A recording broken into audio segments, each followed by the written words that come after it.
Hey, it's WT Hamilton. How are you doing today? Today I would like to talk to you about something that I know a lot of people run into. I've ran into it myself, and it's a hurdle that it presents itself as great advice, as someone trying to be helpful, but it actually ends up setting you in the wrong path. And what I'm talking about is getting advice and direction from a coach or someone that you respect their opinion and you respect their insight. So what happens is a lot of times you get into a situation where you have your idea and you're kind of struggling with getting the real direction that you need to really magnetize that idea and to make that idea an awesome product, service, or an awesome experience or an awesome thing. Your idea to become something really, really bigger than what you at first envisioned.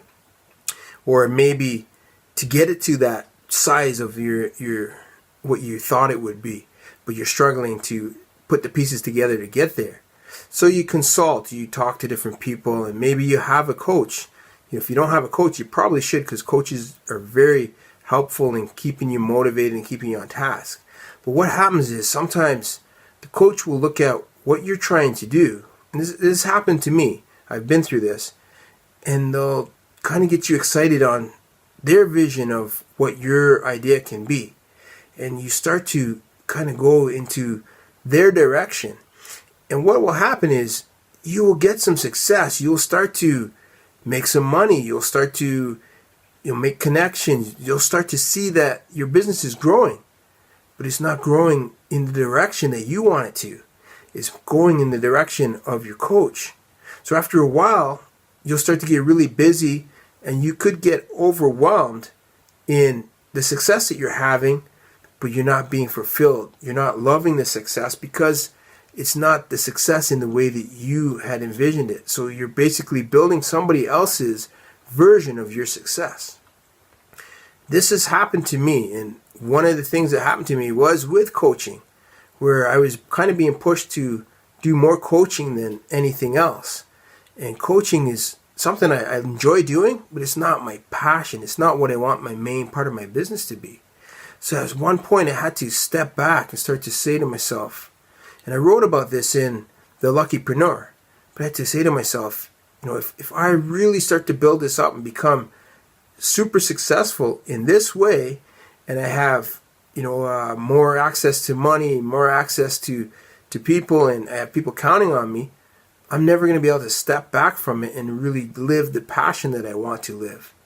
So I had to get refocus and redirect what I was trying to do, and redefine what I was trying to do, and go back, take some steps back, and start to look at all the things that I had going on, and are they all working in the direction I want to go, or are some of them taking me in different directions that could all be successful, but they're not going to be fulfilling for me. And I needed to have that fulfillment, because I can make money doing all kinds of different jobs, but those jobs are just money. I wanted to do something that fulfilled me. So one of my passions, my big passions, was writing books. It was helping people through writing, and then promoting books, and then speaking, doing motivational speaking, going on stage. So I had to refocus on that, push aside some of the other streams of income that I was trying to build, because they felt like I was just doing a job. The only difference was I was my boss, but I was still making me do things that I really didn't want to do in exchange for money. So I was trading in my happiness for money. And I realized that I don't need to do that. I can have my cake and eat it too, because I create my own reality, which we all do. We all create our own reality. We'll talk about that more in another video. But to understand that sometimes the advice that you're getting is taking you in a direction that is going to give you money, but it won't give you fulfillment. And you have to be aware and be able to say, okay, that's a great idea, but it's not where I want to go. And I've ran into this time and time again, working with different people, when they're just trying to help. They're trying to be helpful, but they can take you off of your vision of success, and you find yourself building this successful business, that's not going to fulfill you anymore, and you're gonna at one point say, what happened? I don't even like this business. I don't even enjoy what I'm doing. I'm making money, but that's all I'm getting out of this whole thing is money. And money is not enough. And that's, you got to realize, when you're chasing success, don't just chase money, because money is not enough. So that's what I wanted to talk to you about today. Hopefully you've got some nuggets out of this.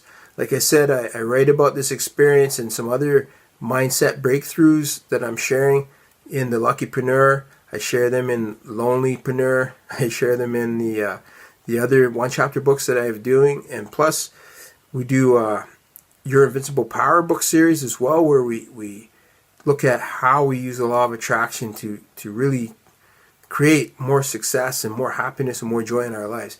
So check those out. There's a link in this video. You can check that out, and I'll be cutting some more videos soon. So I'll talk to you again.